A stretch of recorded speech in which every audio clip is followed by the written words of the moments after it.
A few years ago, the winter of 2022-23, the winter was absolutely horrific. They had 30,000 deer go into the winter. They had 100% mortality on fawns. Dumped those deer down to less than 5,000. All winter ranges are not created equal is what really is resonating now with deer managers in western Wyoming. We're not just protecting or caring for space on the landscape, we're caring for memory on that landscape.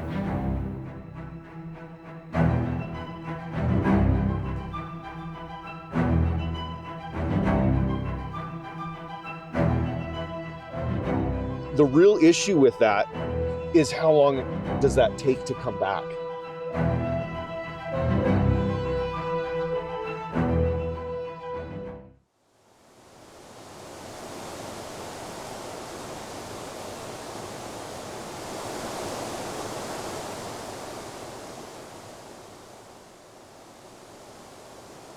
Well, I don't see deer right now, but that doesn't mean they're not stuck under one of these little crevices. Well, folks, I'm Ike Eastman, and you're in one of the West's numerous winter ranges. Now, what is a winter range? A winter range is anywhere where animals are either migrating or they're surviving the winter. This is one of those places. You can see the sagebrush is above the snow. The animals can survive out here with windswept slopes a lot easier than other places. So there's animals that winter here. Now, we had a couple winters ago, we had a really brutal winter, 22-23, and it killed off, for instance, in the Wyoming range, it killed off more than 80% of the animals. I like to come out to these winter ranges and in the middle of the winter and just see how the animals are surviving, if the sagebrush is covered up, or if it's open like this and they still have the habitat that they need for another month of potential brutal weather.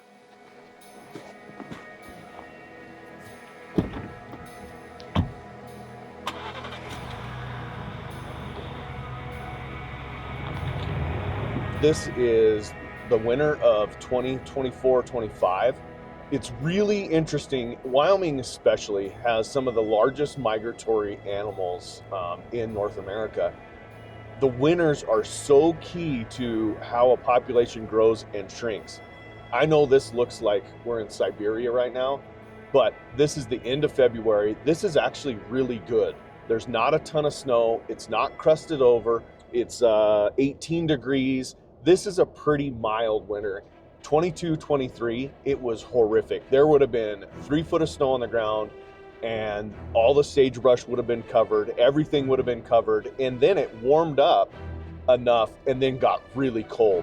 And the problem with that is when it warms up, that top layer of snow gets wet, gets kind of slushy, and then it cools off and it crusts. That means the animals have to work really hard for every bite of food. That starts causing mortality. Let me give you some numbers. In 22-23, they had about 30,000 mule deer in the Red Desert Wyoming Range herd. Carrying capacity is about 40,000 is what they try and shoot for. I think we're gonna take a left here and just bop out and see if there's some deer in one of these draws. So they had 30,000 deer go into the winter. And actually that winter was unique because December was pretty good. And then January hit and it started snowing. And then we had a January thaw and it just turned horrific. It killed 80% of those deer. It went from 30,000 down to under 5,000 animals. They had 100% mortality on fawns. So every fall they collar 100 fawns and every single one of them died. They had like 40% of their females died, 30% of their bucks died. It was just horrific. Dumped those deer down to less than 5,000.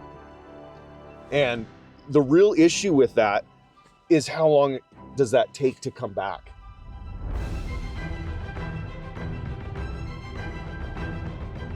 I got to sit down with Gary Freilich, the Wyoming Range biologist. He's been doing this for over 30 years. He's obviously at the trailhead, checking deer every year and does all the captures, very, very involved, extremely knowledgeable on this deer herd. And I got to sit down with him and pick his brain a little bit on what's going on then and what's going on now. Wyoming Range and other deer herds in Wyoming that historically have a reputation for producing trophy class bucks, whether you want to hunt them or photograph them or just like to watch them. We have a good grasp of how important mule deer populations are to the state of Wyoming, especially the Wyoming Range herd. And so what we've tried to do, develop these research projects, and that research project that we're cooperating with and collaborating with Dr. Monteith at the University of Wyoming has led to these data sets that we're going to come to understand how this population grows and recedes. And we've already learned a substantial amount of information on that.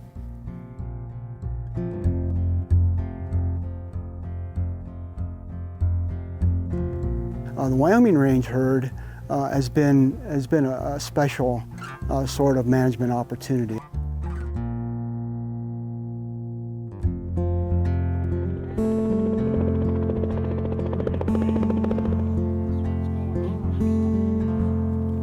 The only way to get that information is to work for many years, potentially being able to cut across multiple generations of animals, right? The Wyoming Range Mule Deer Project came about when I met Gary Freilich here in Wyoming. Just happened to start talking mule deer, as often happened. Culminated in initiating the Wyoming Range Mule Deer Project back in March of 2013. I don't think anybody would have thought that we would still be working today. The migration piece, that's just been sort of an ongoing development as awareness of how far in the places that these animals are going to. So it's something that we just haven't had perhaps the full appreciation of until we started radio marking animals, putting GPS collars on them.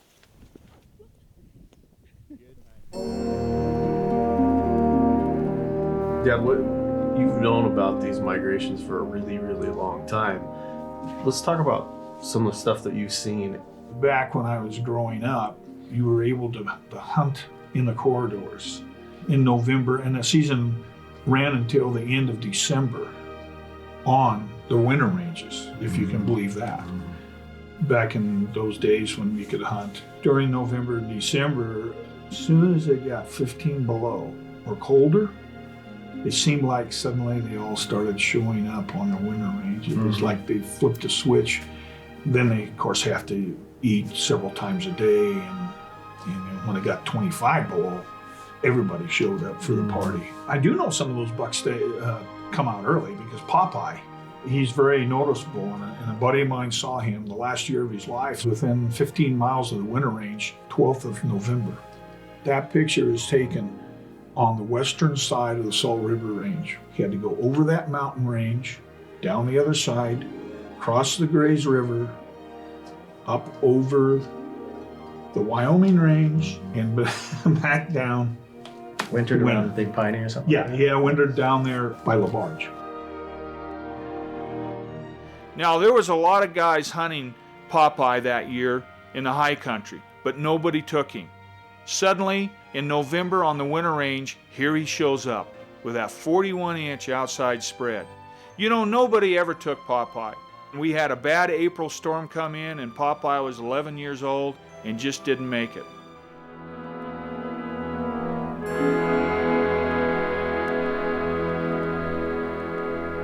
If they don't move, they're stuck with the resources that are right there. So it's a pretty amazing behavior that has huge population level consequences. GPS technology has not only advanced our understanding, but it certainly advanced our appreciation for these big landscapes. Pretty amazing to think of an animal that lives in one place for a number of months and then may go over 100 miles to another place, to a brand new home, live there for a number of months, do very different things during that window of time. What we've come to appreciate is that their life and their world isn't just in this spot where we see them one day, right? Another critical part of their life could be 100 miles away. With mule deer especially, and this understanding has come along fairly recently, is that they're incredibly faithful to their migratory route. The odds of them changing and doing something different is very rare. We're not just protecting or caring for space on the landscape, we're caring for memory on that landscape. If we, for whatever reason, whether it's unintended harvest practices or something that happens obstructs the route on a landscape or whatever the case may be, or a bad winter that happens to wipe out the whole group, you create a vacant space on that landscape. Nobody has the memory to go there anymore, and so there's no longer deer using that space.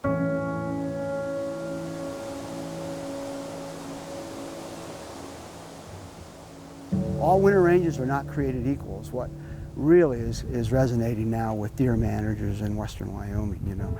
And it's because of weather patterns, you know, and the structure of the winter range, the plants that grow there, and the summer range, and what condition the deer show up on the winter ranges after coming off the high elevation summer range. We're going to have multiple data sets that we're going to come to understand how this population grows and recedes. Obviously, living in Wyoming, having some of the biggest winter ranges out west here in Wyoming for deer, elk too, but mostly we're going to talk about deer today. You've kind of taken it upon yourself the last few years to go down to the winter range and take some photos and videos, actually even before the bad winter. So we have kind of a comparison of before the bad winter, and then, you know, we got a couple winters here since that. Why did you take this upon yourself to just go down there and film and take photos? To me, that's like hallowed ground. And of course, I've been, you know, hunting in places like Region G and stuff, and, you know, over the past decade, but I've never made the time to go down during the winter time. But I had a window there where I'm like, I'm going to go down, whether we were going to do it for work or not. I want to see these deer doing what they're doing down on the winter range, even though it's a fraction of what it used to be back in the heyday that your family videoed.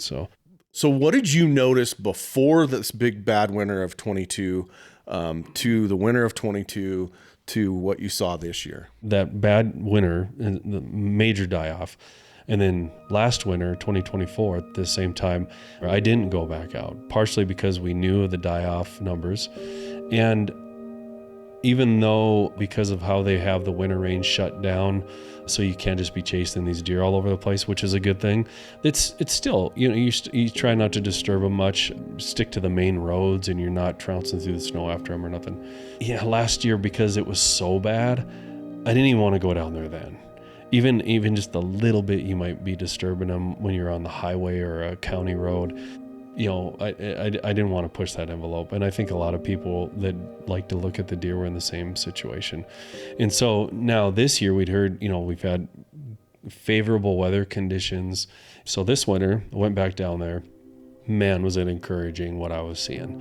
You know, we're videoing and taking photos, and I was like, man, it seems like I'm seeing a lot of fawns to triplets, does, yeah, and lots of triplets, and a lot of up and comer bucks like we kind of expected. I mean, the volume of really good looking young 4-point mule deer in that 150 to 170 class was amazing. They were everywhere, and so that makes you feel good. Like, man, this next fall, the fall after that, if conditions stay favorable, could be really good. Then Wyoming Game and Fish numbers come out from Gary Freilich and others that backed up the anecdotal stuff that I saw. You know, you're talking about, you know, 83 fawns to 100 does, which is up exponentially by a factor of usually what, fawn 10. Usually fawn recruitment's like 25%, 25 to 35. They say 25 is where you've got a healthy population. It's not growth, but it's maintenance. If you get into that 60 to 75%, it's exponential growth. You're in 83. That's huge. That's a huge number, which is awesome. Yep, and the buck to doe ratios are almost to where the management objective is. If we can get through the rest of this winter without any catastrophic events that are sustained, say it's February now, you get another month or two into this and it's still harsh winter, that's when we have problems. Like the Region G, Region H herd, the Wyoming Range herd, the sublet herd was what they call them. If we get the right weather for the next couple of years, I mean, look at how much is recovered just in 2 years, or a year and a half, really. Right. If we get this for another 3 years, oh man. I mean, these deer are, you know, reproducing exponentially and they're surviving to the next year, which is a good thing. And so if that happens, I mean, yeah, I mean, in short order, we could have the deer numbers back up to where they want to be. But it's that darn Wyoming winter, you just never know.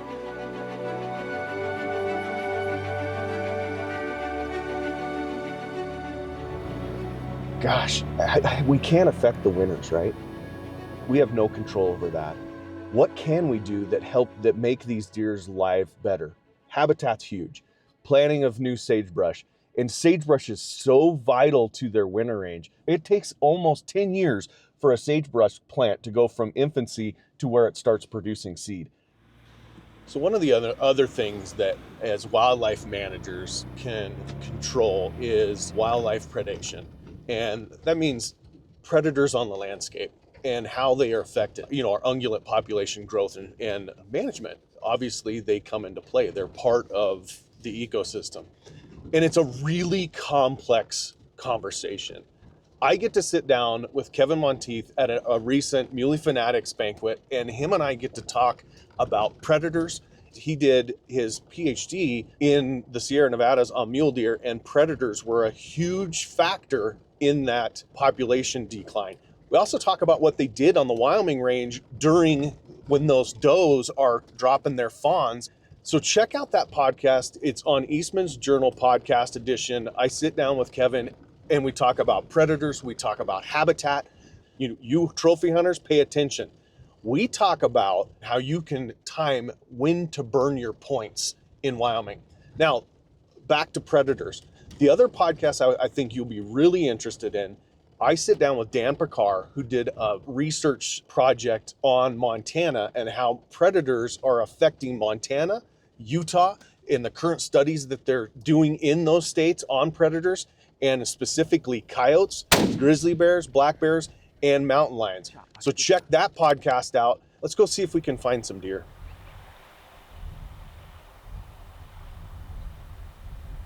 This is a corridor. You can see this. This is where they migrate in and out along this draw, down this sagebrush flat.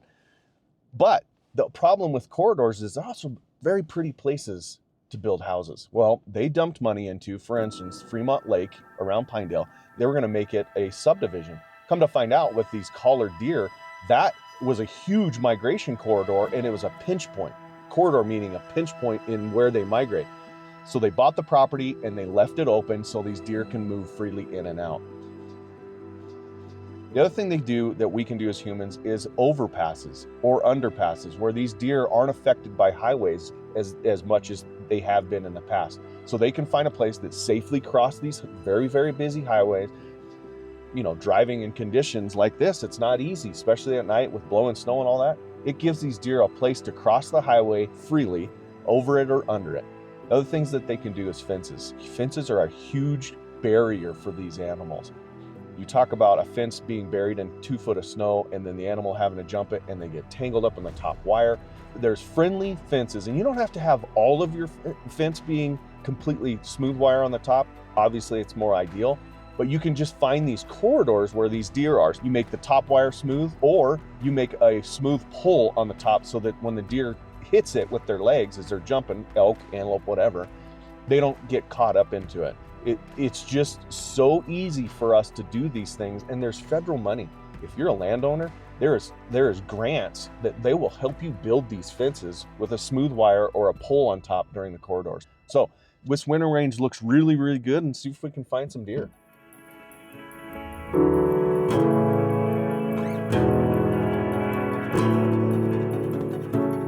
It's not just the long distance migrations that matter, it's every piece. If they're occupying all these diverse places and you have all these diverse strategies, what that means is as things change, most likely one of those strategies is still going to be favorable, or at least more favorable than the other. We want to maintain that diverseness within because they're going to be more resilient to change in the future.